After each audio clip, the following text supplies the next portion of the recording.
دجال کون ہے؟ تیسرے سال اس صورتحال سے دنیا میں شدید قحط آ جائے گا اور ہر طرف پانی اور اجناس کی طلب بڑھ جائے گی۔ یہ دجال کی آمد کا اعلان ہوگا۔ زمین اپنی پیداوار 1/3 کم کر دے گی۔ آسمان سے بارشوں کا سلسلہ کم ہو جائے گا، چنانچہ زمین کی غلہ اگلنے کی صلاحیت کم ہو جائے گی۔ 1 سال گزرے گا اور زمین اپنی پیداوار مزید 1/3 کم کر دے گی۔ آسمان سے بارشیں مزید کم برسے گی۔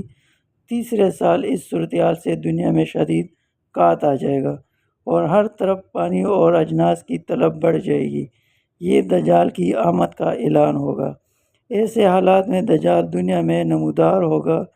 دجال ایک شخص کا نام نہیں، دنیا کے نظام پر ایک سوچ، ایک عذاب اور ایک بہت بڑی آزمائش کا نام ہے۔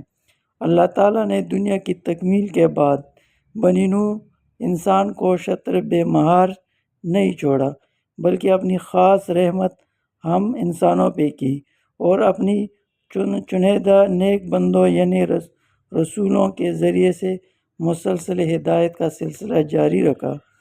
جس قوم نے اطاعت کی وہ کامیاب ہوا اور جنہوں نے خواہش نفس کی پیروی کی عذاب کا شکار ہوا۔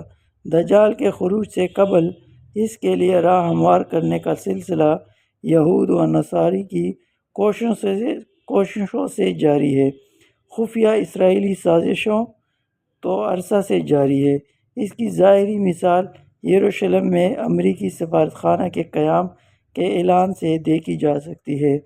دجال کو اللہ بہت زیادہ قوت عطا فرمائیں گے۔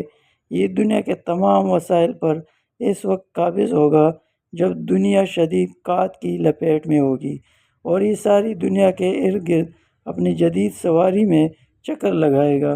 دجال دنیا پر 40 دن قیام کرے گا۔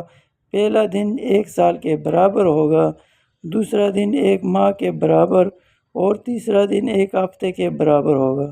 باقی دن عام دنوں کے مثل ہوں گے۔ اس کی ایک آنکھ ہوگی، پیشانی پہ کافارہ مطلب کفر یا کافر لکھا ہوگا، جیسے ایمان والا پڑھ سکے گا۔ آج دنیا ایک گلوبل ولیج بن چکی ہے۔ سیٹلائٹ اور نیٹ کے ذریعے سب ممالک اور اقوام جڑ چکے ہیں۔ آنکھ جو کچھ دیکھتی ہے، لب پہ استہ نہیں۔ میں حیرت ہوں کہ دنیا کیا سے کیا ہو جائے گی۔ اقبال ایک حدیث کے مفہوم کے مطابق دجال کے ہاتھ میں اللہ ایسی قوت دیں گے کہ اس کے حکم پہ آسمان سے بارش اور زمین سے پیداوار حاصل ہوگی۔ زمین اپنے خزانے اگلے گی، اس کے پیچھے خزانے اور لوگ ایسے چلیں گے جیسے شاد کی مکھیاں ملکہ مکھی کے پیچھے چلتی ہے، جیسے لوہا مقناطیس کی طرف کھینچا آتا ہے۔ اس کے حکم پر جانور صحت مند ہو جائیں گے، بیمار تندرست۔ یہ کہے گا کہ مجھے رب مانو، پھر اپنے 2 کارندے شیطانوں کو حکم دے گا کہ اس شخص جس سے یہ اسی وقت ہم کلام ہوگا کہ والدین کی شکل اختیار کرو۔ اب اس آدمی سے کہے گا مجھے رب مانو، میں تمہارے مردہ والدین کو زندہ کر سکتا ہوں، اور اپنے شیطانی شعبدے کے ذریعے نقلی والدین پیش کر دے گا۔ کمزور ایمان والے اس کی باتوں میں آ جائیں گے، جبکہ پختہ ایمان والے کہے گا تو کانا دجال ہے، جس پر اس کو آرے سے چیر دے گا۔ یہ آدمی کو قتل کے بعد دوبارہ زندہ کر دے گا اور کہے گا کہ میں تیرا رب ہوں۔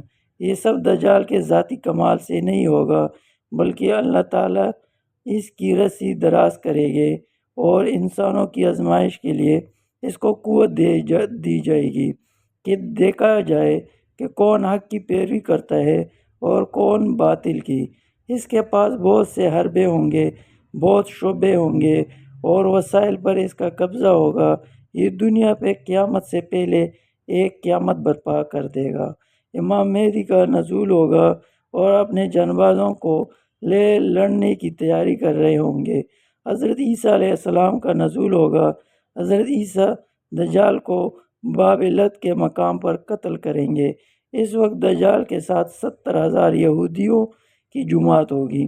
یہ یہودی لڑائی کے دوران غرق نامی درخت میں پناہ لیں گے، اور یہ درخت یہودوں کو اپنے اندر چھپا لے گا۔ اللہ کی مدد سے فتح ہوگی۔ فتح دجال بعث آدم سے قیامت تک کی سب سے بڑی اور ہولناک آزمائش ہے۔ اس سے حضرت محمد صلی اللہ علیہ وسلم نے پناہ مانگی اور اپنے امت کو محفوظ رہنے کے لیے سورۃ کہف کی پہلی 10 آیات حفظ کرنے کی تلقین فرمائی۔ اللہ مجھے، آپ سب کو اور ہمارے آنے والے نسلوں کو اس سے محفوظ رکھے۔ آمین ثم آمین۔